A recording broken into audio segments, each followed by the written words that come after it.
It's an operation that requires heavy lifting and a strong will.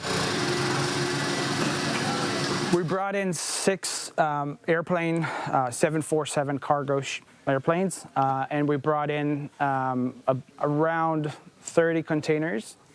We brought in thousands of bags. We brought in drones.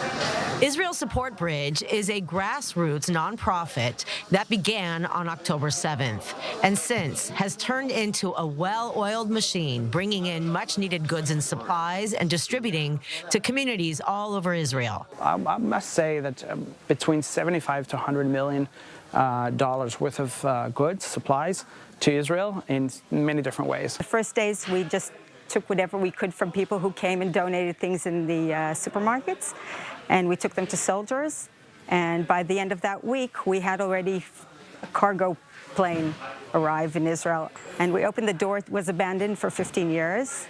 We walked in. There was this forklift in the entrance. We prayed that it would work, and it worked.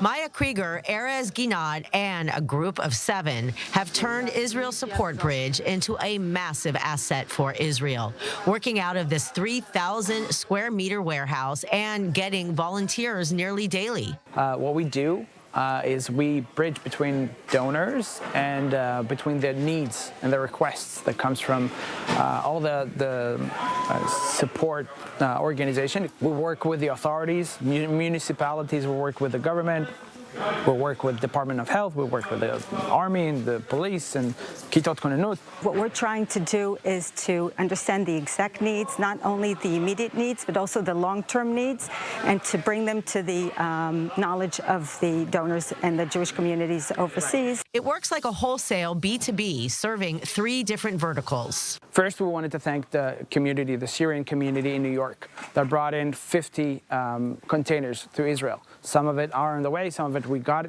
here already, so we really wanted to thank them.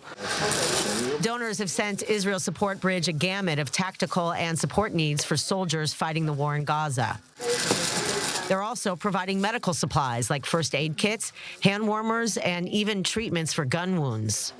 We brought a bunch of beds into hospitals, and we brought a full-on 747 cargo airplane to Barzilai Hospital. And of course, clothes, toys, and educational needs for civilians, mainly the tens of thousands of families who have been unable to return home and are still living in hotels or small communities. I spoke to somebody who said they'd like a ninja center for their yard, because, I mean, they're in dorms, student dorms in Afula.